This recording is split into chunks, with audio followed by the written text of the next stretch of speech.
This video is going to continue our discussion of molecular orbitals for larger molecules. And so in this one, we'll be looking at H₂O, water, which is a non-linear molecule.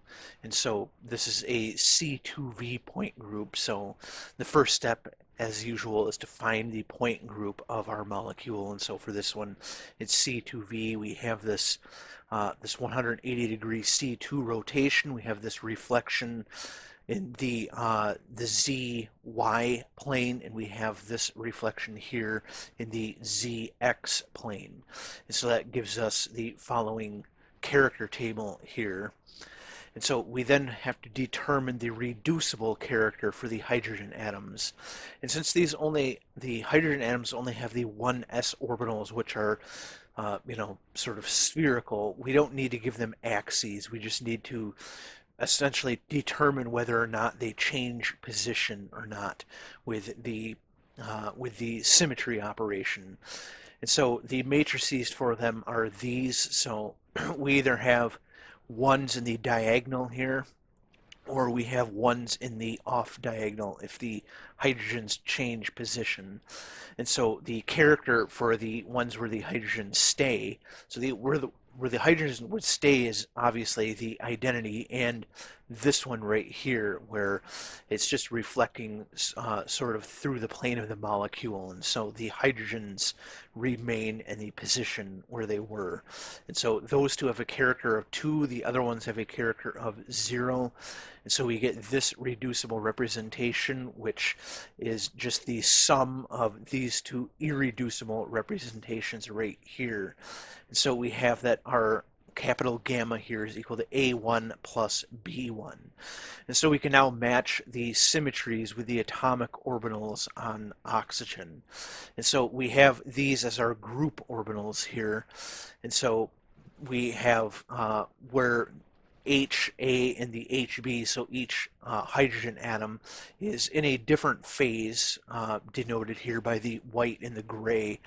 And so we have the characters of 1, -1, 1, and -1, which makes it a B1. Or we have it where they are the same phase, and so doing these symmetry operations doesn't change anything. And so it's the perfectly symmetric representation A1.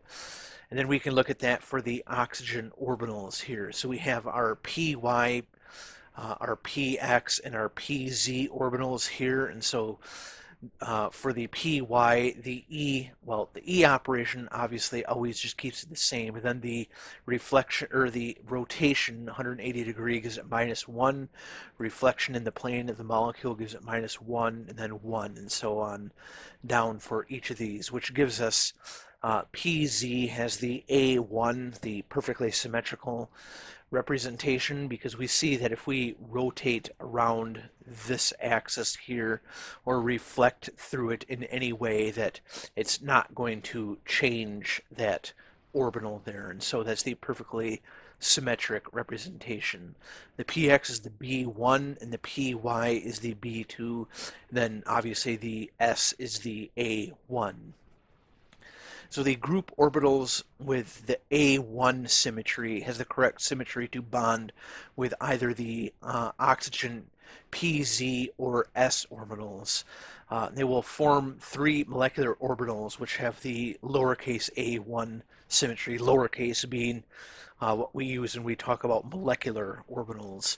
So we'll have 3 molecular orbitals there. So one will be bonding, one will be nearly non-bonding, and the other one will be anti-bonding.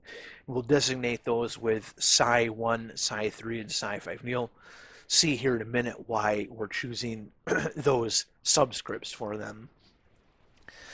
So the oxygen 2s orbital is about 20 electron volts lower than the hydrogen 1s orbital, and so they don't have very much interaction, and so that's going to be sort of the nearly non-bonding one.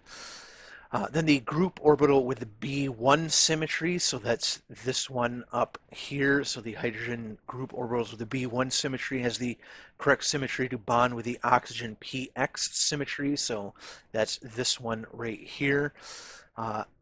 And so they form one bonding and one anti-bonding orbital, which we'll designate as the Psi2 and Psi6, respectively. And the oxygen 2p-Y orbital does not have the correct symmetry to form bonds with anything, and therefore it will form a non-bonding orbital with psi, which we'll call Psi4. And so this is the molecular orbital diagram. And so the numbers on these psis is just so that it's sort of going up. So we're going from 1 to 6 up at the top here. And so we see in red here are the ones where we're forming the orbitals with the sort of B1 symmetry on our group orbitals. Then the ones in blue are the A1 symmetries on our group orbitals. And actually, in this, we see that we have B2 on here. And so that, so I have this little disclaimer here. So it's just a matter of what you're assigning to be the X and the Y axis. And so this figure here that I found, which I thought it was a really nice figure. I liked that it colored things differently depending on which group orbitals were happening, but it did use the other convention where it switched the X and Y axes around, and so it would have these two things switched around right here. But it doesn't change anything in any meaningful way, just sort of what we call things is the only thing that's changed. And so we can call these B1 here, but you will, if you read this in other sources, you will see them as B2, and just keep in mind that that's just kind of a convention thing. And so same with this non-bonding here. In the convention I'm using, it's B2, but you will sometimes see it in B1 as well. And so it's just switching those two things around. But anyway, so we have the bonding orbital here, this A, and this non-bonding here with the A1. Or no, these two are bonding, and then it's this A1 up here that is non-bonding. So this bonding right here is the one that's only partially bonding, so it's mostly non-bonding, and that's what's coming from the oxygen 2s, because this is, like I said, about 20 electron volts lower, and so that's going to be mostly non-bonding. But we see here that we have these two here in the non-bonding and these two here that are non-bonding. So those are the two lone pairs that you find on the oxygen. So if we did this in the Lewis dot structure, where we have our oxygen and it's bound to two hydrogens, and our oxygen will have two lone pairs on it like that. And so those two non-bonding are the lone pairs, where this one right here and this one right here are the two bonding orbitals. So that would be this right here and this right here. And so those are our orbitals. And we see that there's these two anti-bonding orbitals up here, but those are not filled with electrons. So we have this table here, which is just kind of looking at it in terms of the actual molecular orbitals here with our C coefficients. And so we see that with the anti-bonding, these coefficients in front of the hydrogen group orbitals will be negative, where we have nothing here when it's non-bonding. And so when it's nearly non-bonding, this C6 right here will be very small, and so there will be only a very small sort of contribution from that. And then here we have the C4 and the C2, which are bonding.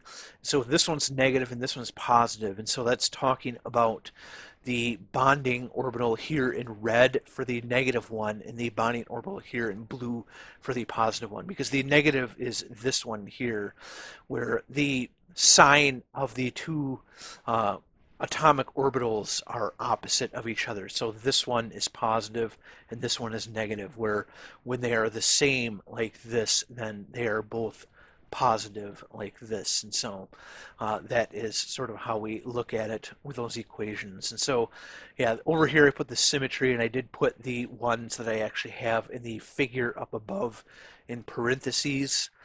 Because, like I said, you will see that both ways depending on what source you are looking at. So like I said, with the electrons added, we have two pairs of bonding orbitals and two pairs of non-bonding orbitals, where this one is mostly non-bonding. But anyway, that was everything for the water. And the next one, I'm going to look at something that's not sort of as linear as what we were looking at, which is ammonia, which is something that is in a C3V point group. And so that will be a little bit different, especially in how we sort of define our axes. But anyway, I hope you found this video helpful, and I will see you in the next one.